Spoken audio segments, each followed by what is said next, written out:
Afternoon. Want to talk shit? Have you ever had your butthole pucker? I have. It's tea time. Let's go. So if you've been here for a minute, you know that my husband and I spent 11 days in Asheville, North Carolina last summer because my husband was filming for a TV show called Moonshiner's Master Distiller. What do you reckon that show's about? Don't worry. I'll wait.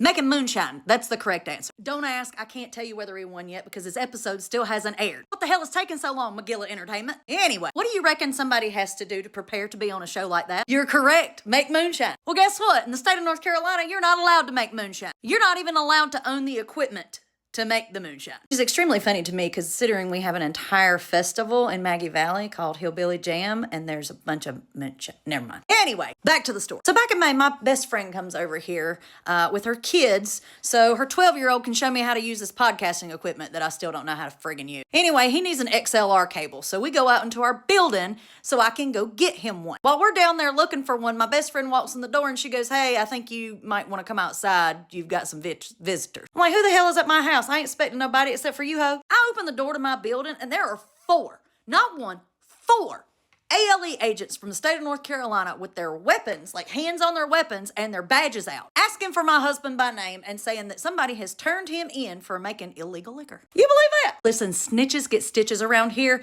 and I ain't no sellout. So I looked him dead in his face and I said, "I have no idea what you're talking about. Do you have a warrant?" And he said, "Ma'am, I don't need a warrant. I can see the steel right behind you." Crap. Anyway, I continued to argue with him. I told him, I was like, "I don't give you permission to come in here. I don't feel safe. There's four of you. There's one of me. I don't give you permission to follow me." And then he threatened to put me in handcuffs and take me to jail if I didn't comply. I've never been in handcuffs. That's a lie.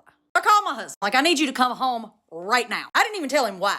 He just said, "Right now?" I said, "Right the now." Our farm is like 5 miles away. He got here in 2 minutes. When he pulls in, there's a sheriff's deputy that just pulled in right behind. And his lard ass gets out and acts like he's going to start running towards my husband. My best friend is sitting on the porch and she goes, "Excuse me, officer, there's no need for that. He might look like a big man, but he's docile." Docile? That's the word you chose. Anyway, they ended up taking every single bit of his moonshine equipment. All of the liquor that he had made, which wasn't that much. They clearly knew we were not selling it. Hell, one of the officers even tested it and said it was the best shit he'd ever had. Stick that in your pipe and smoke it. But I'm gonna tell you what, I have the best friends on the planet because I was on the phone with Grayson's wife and she said, "Let me call you back." After I told her what was going on, she calls Grayson. Grayson's on his way back from Raleigh and he crosses 4 lanes of traffic to come to my house and waving a checkbook in the air out the window of his Suburban talking about some "where do I go to post bail?" Because I for sure thought my husband was going to jail that day. He ended up with 5 charges. And the reason I haven't been able to tell anybody about it is because his court date wasn't until today. We've had to wait from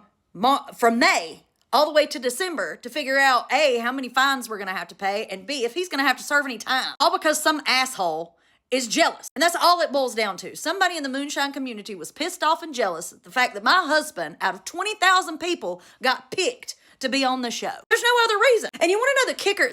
Here's the kicker. In the state of North Carolina, you're not allowed to own any of the moonshining equipment, right? But in order for you to be a registered distiller in the state of North Carolina, you have to own a still. But it's illegal for you to own a still in the state of North Carolina. Make that shit make sense. That's got to be the dumbest shit I ever heard. North Carolina needs to get their shit together. And I'm going to tell you right now, if I ever find out who the individual was that turned my husband in, you best believe they are going to have a very bad day. Watching them load up $10,000 worth of equipment in the back of the truck.